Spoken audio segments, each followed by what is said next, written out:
Mary Margaret Diotis, welcome to the Valder Beebe Show live from Dallas, Texas. How are you today? I'm great. Thank you. How are you? I'm fine, and I want my audience to know Mary Margaret, she's the CEO of Bladder Cancer Advocacy Network. Excuse me, that's a mouthful. Mary, tell me, being CEO of this network, tell me, what is your greatest joy?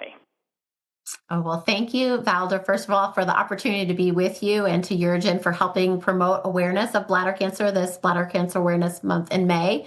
And what gives me the most joy about this work is the resilience, the warmth, and the payback sort of mentality of our patient community. That's a really strong network, and they're really interested in helping others on their journey. So the most rewarding part of my work is connecting with the patients and their families. That's so good. That's really something that we need more of in our medical care. Tell me, what is bladder cancer, and why is it still such an unrecognized cancer? Yeah, it is the seventh most common cancer in the United States. Many of our patients say they didn't even know you could get bladder cancer until they're actually diagnosed. I think part of that is awareness, and also just sort of embarrassment, right? It's a below the belt cancer. It's very, very difficult treatment, a lot of surveillance and anxiety. It puts a lot of pressure on our patients from a mental health standpoint, and they're just not comfortable sharing that. So we're really working hard to provide them tools and resources to manage the anxiety and the mental health, as well as the overall diagnosis, and help them feel more comfortable managing their disease. This cancer that's not talked about a lot in the media, probably in medical circles, it probably is. Is there a high number of people with bladder cancer from your perspective? Well, I mean, it's very high among our veteran population. It's the fourth highest cancer for our veterans. So that's something all of us, I think, are concerned about. There are 84,000 new cases diagnosed each year. Unfortunately, 17,000 of the 725,000 folks diagnosed with bladder cancer will not win that battle. And right here in Texas, there are over 5,000 people expected to be diagnosed with bladder cancer this year. So I think, the prevalence is relatively high, and certainly for those of us who've had a bladder cancer diagnosis, or any diagnosis in our family, it really does hit home. Oh, it does. It becomes so personal, as we say. Yes. When a person is diagnosed with this cancer, is there support for them? How do they get support outside of just their family? Yes. Well, it's really important for them to seek support outside their family. As you said, it's very draining. It's it's the most expensive cancer to treat. So there's a lot of intricacies for the caregivers and the patients. So that's why organizations like Bladder Cancer Advocacy Network were created over 20 years ago. Our website is full of resources in terms of navigating and understanding a bladder cancer diagnosis, the therapies that you could look for, support through one-on-one connections, a support line to help you navigate some of the social, mental health, financial resources that you need to navigate this landscape. So a lot of great information, as well as we also have bladder cancer walks across the country this month. This is an opportunity for folks to come out and support each other, learn from each other, and really enhance that community, the braveness and warmth of this community, by participating in one of our walks. So folks can find out more information about that at beaconwalk.org, BCAN walk.org, so they can participate in a virtual team, create a virtual team, or make a donation.